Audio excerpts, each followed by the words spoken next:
And if they're white, black, green, pink, I don't care. They should, if vigilantism has to be done, it has to be done. And I really don't like the word vigilantism. I think protection is what it is. Chief Mac, thank you for your comment. Chief McNamara, in a way, aren't we trying to do a little magic here? Jury or no? Lisa, you want to respond? Well, I think this caller is a kook who obviously had some chemical substance in his breakfast coffee this morning. But the fact is, we, the Guardian Angels, have been in the forefront when we see incidents, Dr. Friedman, that are racially motivated, like a Forsyth County, Georgia, this past winter. We put ourselves on the line to stand up for those rights. And remember, our membership in New York City is primarily black and Hispanic.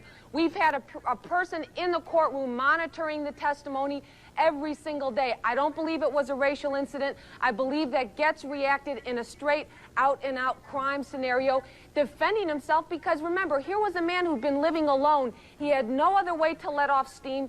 He'd been victimized several times. He was suffering a permanent injury for it, and I think he'd made that decision like the dog that's had its back up against the wall. It's never going to happen again, no matter what. We have 1 minute left. Please, Chief McNamara, if Getz is convicted, what will be the message to society in your eyes?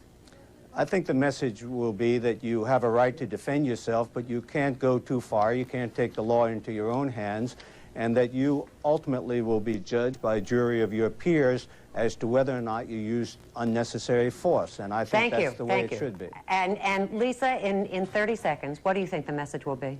If Getz is convicted, it's telling the criminals, hey, you guys can have our country, and in this sense, we'll be working for the criminals because they'll have title to our property, our belongings, and our lives. Thank you both for being with us today. And when we come back, Flip Spiceland has the weather. Of a relationship. It doesn't matter if you are married or if you have a relationship before you're married or if you love each other. What matters is what you do with your sexuality. That's a sexual addiction as much as acting out sexually is a sexual addiction. And we're just beginning to address that in the society. And I think the obsession that we have with our political people on this is truly an indicator of the extent of the addictive process in the society. Thank you. Let's go to Mike in Atlanta. Mike? I think your guest's argument is fallacious. I'd like for her to cite the published data that indicates that society is more cynical or more tolerant of lying. And B, I doubt that the blood types of people addicted to money are different than others. Alcoholics, in fact, have different antigens in their blood. Their enzyme nature is different. They treat alcohol and process aldehydes differently. I think she's being quite oversimplistic. There's been a great deal of research done in the last 20 years that she's ignoring. Dr. Schaaf.